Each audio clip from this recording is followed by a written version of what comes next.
You will hear a number of different recordings and you will have to answer questions on what you hear. There will be time for you to read the instructions and questions, and you will have a chance to check your work after each section.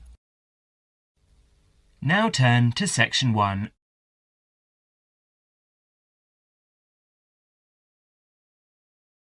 Section 1. In this section, you will hear a conversation between Rachel and Caesar.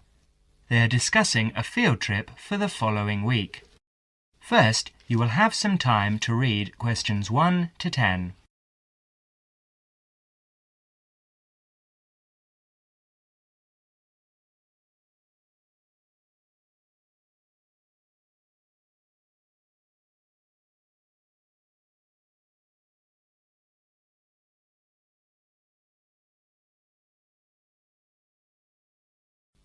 You will see that there is an example which has been done for you.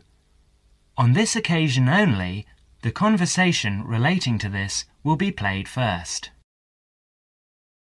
Hi, Caesar. How are you? Good, thanks, Rachel. I'm fine. I was going to ring you tonight, so it's a good thing I've run into you. I wanted to remind you about the field trip, the 2-day field trip next week. Caesar wanted to remind Rachel about the field trip next week, so next week is provided in the space. Now we shall begin. You should answer questions as you listen because you will not hear the recording a second time. Now listen carefully and answer questions 1 to 7. Hi, Caesar. How are you?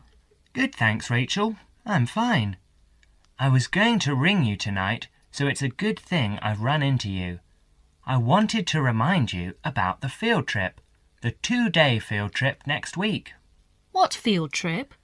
The geography field trip to the Warrangamba Dam and the water treatment plant. It's a compulsory part of the first year environmental science course. Didn't you know about it? No, I must have missed that piece of information. This is news to me. But give me the details, please. Sure. Well, we have to meet outside the library next Monday at 7 in the morning, or you can meet us at 7:45 at the bus station in time to catch the coach, which departs at 8 o'clock. Oh, all right. And how long does it take to get to this place? Well, once we're on the coach, it will take about 2 hours. No, actually more like 2.5 hours at that time of day. And it could take as long as 3 hours to come back the next day because of the evening traffic. And what's the purpose of the trip? Didn't you get the course outline? You don't seem to know anything about this course. Well, remember, I only started at the university a month ago, so I joined the course 2 weeks late, and I've been trying to catch up ever since. Oh, of course. Well, we spend the first day visiting the dam. I believe we actually go inside the wall of the dam, which is really quite interesting, to see the dam functioning, you know, how much they regulate the water supply each day, depending on how much water is needed downstream in Sydney. Oh, okay. And, so if this is a 2-day trip, where are we staying? Not camping by the dam, I hope? No, not camping.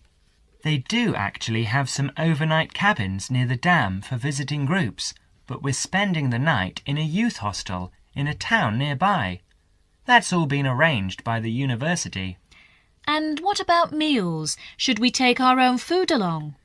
No, you won't need to do that. The hostel provides 2 meals, breakfast and an evening meal, and we can find a cheap place to buy lunch. Great. So, is this the only dam that supplies water for Sydney? There are a couple of others too, but this is the main one. Well, with a population of over 4.5 million people, I suppose we do use thousands of litres each day. Absolutely. In fact, according to my notes here, they pump the water through something like 20,000 kilometres of pipes and canals and store the water in 262 service reservoirs. And each day we use enough water to fill 600 Olympic swimming pools. Now you will have another chance to look at questions 8 to 10.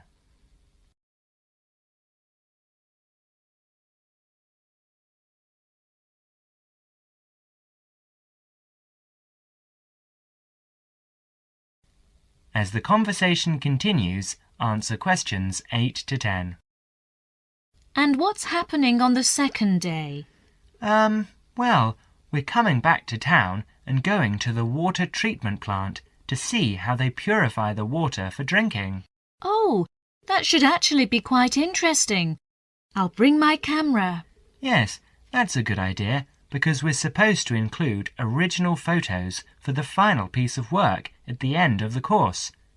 And make sure you bring a notebook and pen or pencil. OK, I'll do that. You'll probably need some good walking shoes and spare clothes too, and I would recommend that you bring a waterproof coat of some sort, because the chances of it raining are pretty good next week. And a hat, perhaps. Sorry, no. I draw the line at a hat. Fair enough. And by the way, do you have a mobile phone? I do, actually. Well, bring that along, because that way we can keep in touch more easily. Provided that mobiles work up there, of course. That's a point. Do I need a map? No, I wouldn't bother. We won't need to do any map reading. OK then. See you on Monday, and thanks very much for letting me know. That is the end of section 1. You now have half a minute to check your answers.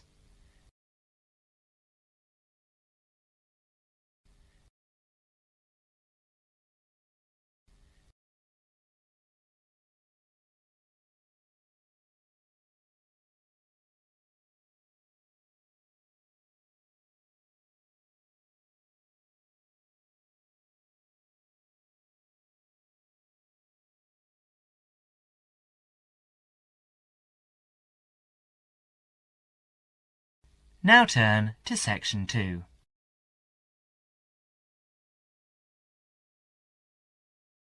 Section 2. You will hear an extract from a radio program called Consumer's Choice, which gives advice to consumers on how to make complaints. First, you will have some time to look at questions 11 to 20.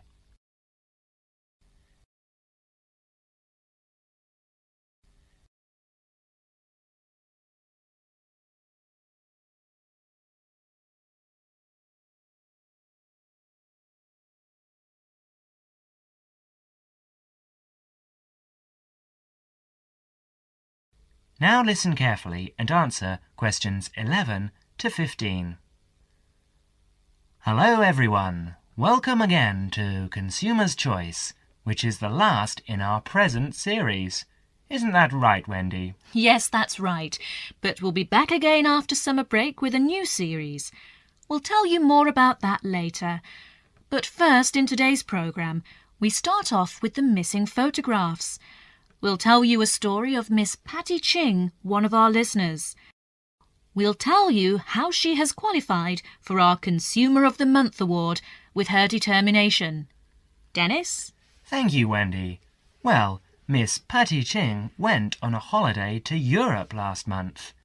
This was her first ever trip abroad, and one for which she'd been saving for 10 years. Her tour took her around 12 countries in 21 days, and being a keen photographer, she took lots of photographs. 10 rolls of film, to be exact. About 360 photographs. When Patty got back home, she gave all her photos to top-class photo services for developing, and they vanished. She never saw them again. Of course, she was furious with the company and complained. They apologized and offered her compensation, 10 free rolls of film. This made her even more angry, and she rejected this completely inadequate offer and asked for $2,000. The company refused her request, so Patty wrote them a letter telling them to pay up in 10 days or she would take them to court. She received no reply, So she did take them to court.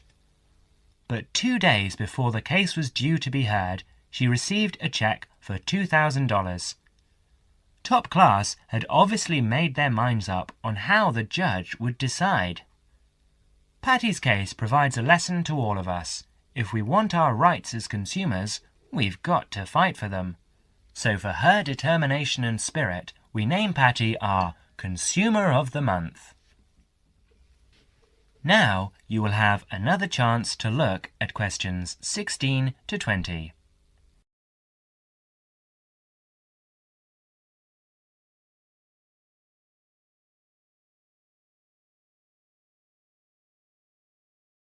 As the conversation continues, answer questions 16 to 20. Thank you, Dennis. And now I'd like to deal with the problem that many of our listeners write about: sale prices. When we go to a sale and see a sign on something saying 50% off or $300 reduced to $100, how do we know the prices really have been reduced? One of our listeners, Mr. Alvin Locke, tells his story. In a department store where I sometimes shopped, I saw a leather belt priced at $100. Too expensive for me, but I liked it and thought I might buy it next time the store had a sale. The store did have a sale, and I went back to look for the belt. It was there all right, but the ticket on it now read $200 reduced to $150. The sale price was actually higher than the normal price. What can we as consumers do in a case like this? The answer to Alvin's question is that, at the moment, all we can do is to complain to the store's management and bring these cases to the attention of the public. Bad publicity might help to put a stop to this dishonest practice. Of course, making a fuss about faulty goods or bad service is never easy. Most people dislike making a fuss. But if something you have bought is faulty or does not do what was claimed for it, you are not asking for a favour to get it right. It is the shopkeeper's responsibility to take the complaint seriously and to replace or repair a faulty article or put right poor service, because he is the person with whom you have entered into an agreement. The manufacturer may have a part to play, but that comes later. So it's quite proper and reasonable to make a complaint about faulty goods or bad service. Well, Wendy, what do you think is the right way to do that?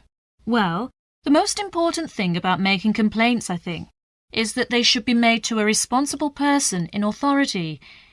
Go back to the shop where you bought the goods, taking with you any receipt you may have.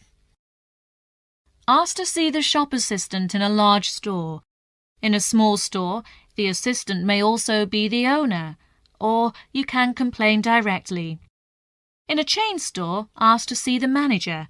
If you telephone, ask the name of the person who handles your inquiry. Otherwise, you may never find out who dealt with the complaint later. Even the bravest person finds it difficult to stand up in a group of people to complain. So, if you do not want to do it in person, write a letter. Stick to the facts and keep a copy of what you write.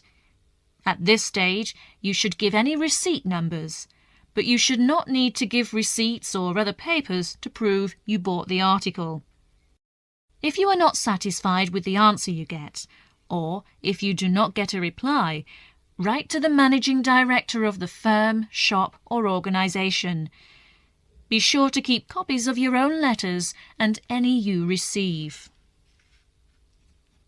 Well, thank you for your good advice. It's nice for every consumer to take an action when he or she gets bad goods or service. And of course, the consumer's choice will continue to press for the government to bring in laws similar to those in other countries to protect consumers by making it illegal to cheat them in this way. And now I'd like to tell you about our new consumer hotline, which came into operation last month. So far, we have received... That is the end of section 2. You now have half a minute to check your answers.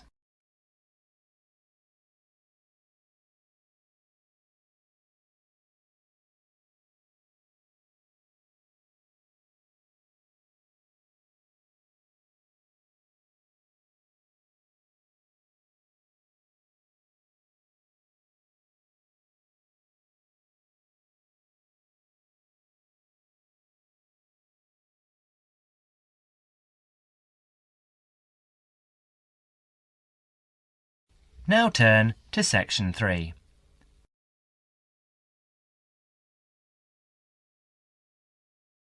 Section 3. You will hear Dr. Richardson discussing the requirements of a course and the writing of an essay with a student. First, you will have some time to look at questions 21 to 30.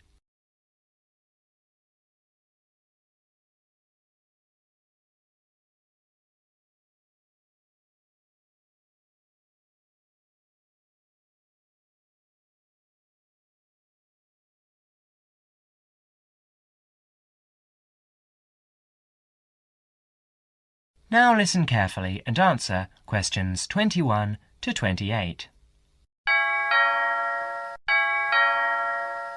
Enter, please. Good afternoon, Dr. Richardson.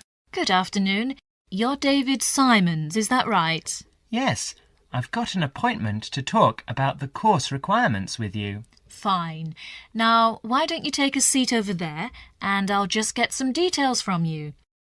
First, can I have your home address and your student number? That's 15 Market Avenue, Hornsby, and my student number is C97H85. OK.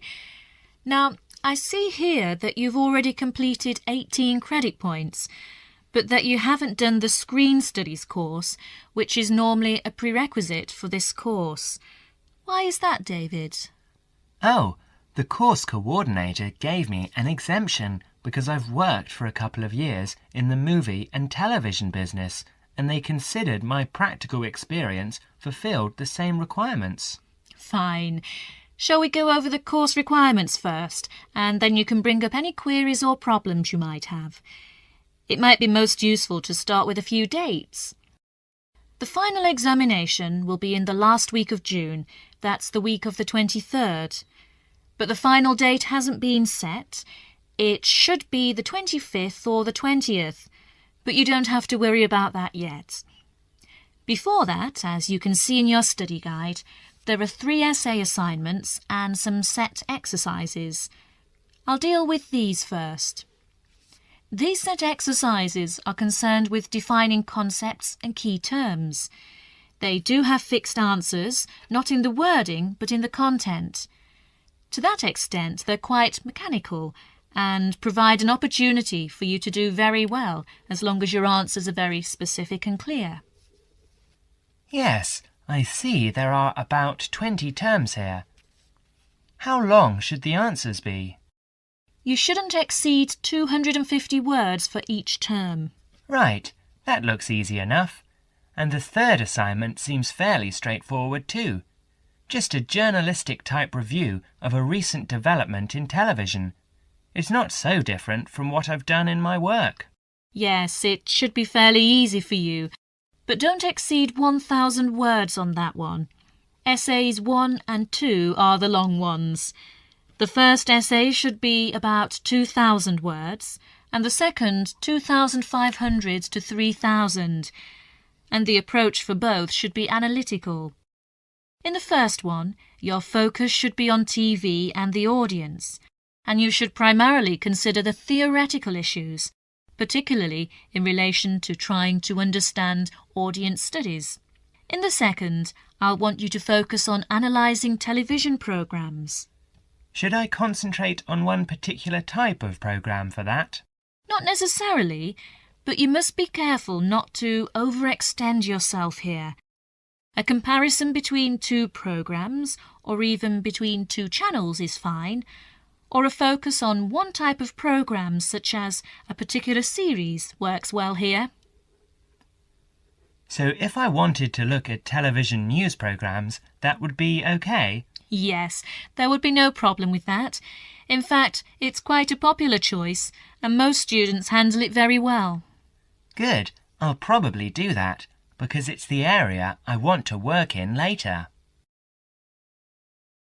Later, during the course, Dr. Richardson gives David some advice and warnings about his essay. You now have another chance to look at questions 29 to 30.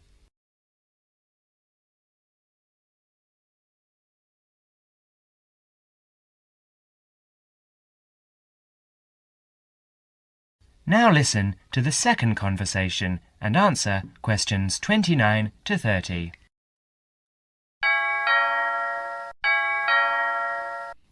Come in and sit down, David.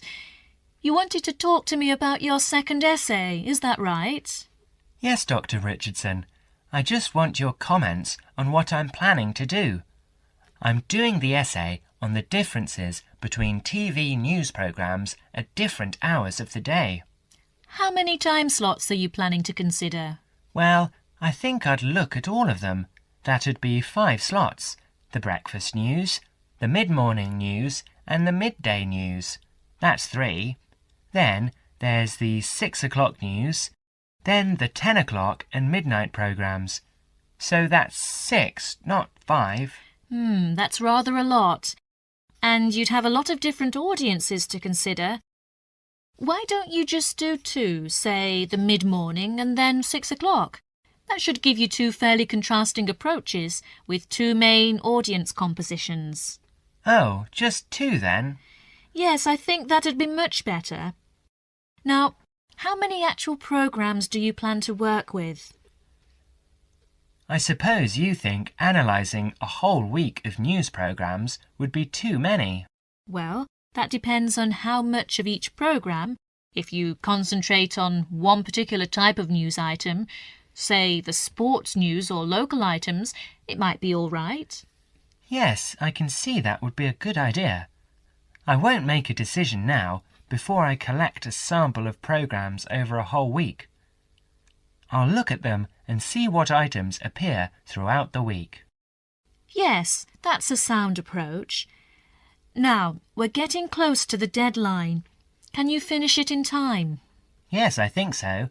I've completed the reading and I know what my basic approach is, so it's really just a matter of pulling it all together now. Fine, David. I'll look forward to reading it. That is the end of section 3. You now have half a minute to check your answers.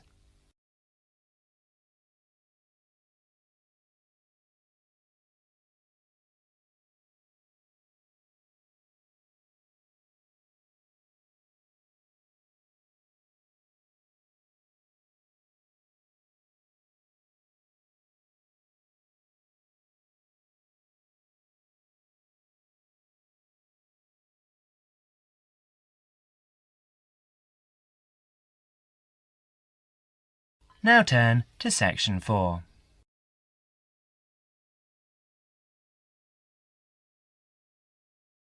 Section 4. You will hear an extract from a student's presentation about computer viruses. First, you will have some time to look at questions 31 to 40.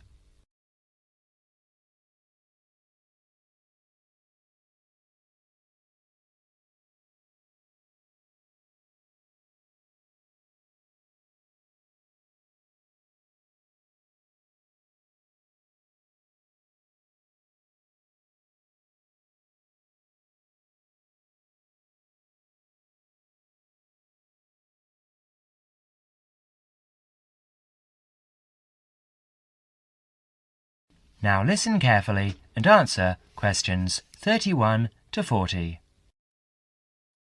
Well, good afternoon. Last week, we were looking at the positive effects that computers have had on our society. This week, we'll talk about one of the negatives, computer viruses.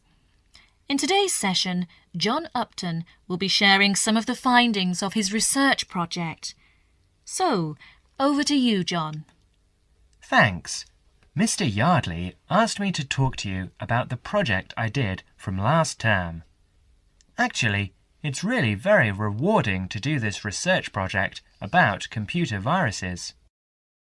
Okay, so what is a computer virus? Well, it is a software program that has been designed, tested and released by a human programmer with the single intention of corrupting and destroying useful programs.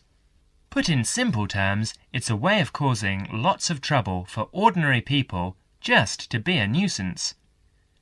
It's known as a virus because, although it's not a biological organism, it functions in a similar way, in that it seeks out a host, that is, a body in which to live, and multiply, your computer, with the end result of destroying that host. Let's go back 50 years. In 1949, in the early days of computer technology, John van Neumann presented the first model of a computer virus program in his paper, Theory and Organization of Complicated Automata. Soon after this paper was published, we find reference to a game known as Core Wars. Core Wars was initially created for intellectual entertainment by 3 Americans working on large mainframe computers. Remember, in those days computers were the size of a couple of rooms. By the 1980s, for the small sum of $2 postage, anyone could get details on how to play Core Wars, and very soon after, we see the emergence of a new pastime, one where people spent time creating programs that could escape the game and destroy other programs. In this way, the first computer viruses were born. Like their biological counterparts, computer viruses are picked up through casual habits. Virus programs are often intentionally placed within useful programs in the public domain, or they're included in software which is not official. That is, software you might have acquired on the black market, which, of course, you don't do. It seems quite hard to believe that anyone would go to this level of deceit to intentionally corrupt the data of others, but the rise in the number of computer software infections and the amount of lost data that we are seeing these days is proof that these virus programmers are going to extremes to do just that. They are going out of their way to create programs that hide inside legitimate software applications and cause all sorts of errors that the average end user will then mistake for hardware failure. In other words, they will think that the problem lies with their own computer. So, what can we do to combat these people? Well, the first thing is to realize that virus programmers succeed because people are not always careful about where they get their programs from. So, number 1, be very careful. And I don't just mean that you should be careful about the source of your software. You also need to take care with emails and avoid any messages which are suspicious looking. For instance, a message that says, "I love you," or "Win $50. So, the second golden rule is avoid trouble. Now, there are other things we can do to protect ourselves. We can try to find out exactly how the viruses work, how they accomplish their aims. In other words, we need to understand them. And, of course, there is a good selection of antivirus software available on the market now, as well as on the internet, to combat the virus plague. So another way of protecting ourselves and our computers is to be well prepared. And, before I leave you, let me just say that if you ever run into one of those virus guys, tell them what you think of them. That is the end of section 4. You now have half a minute to check your answers.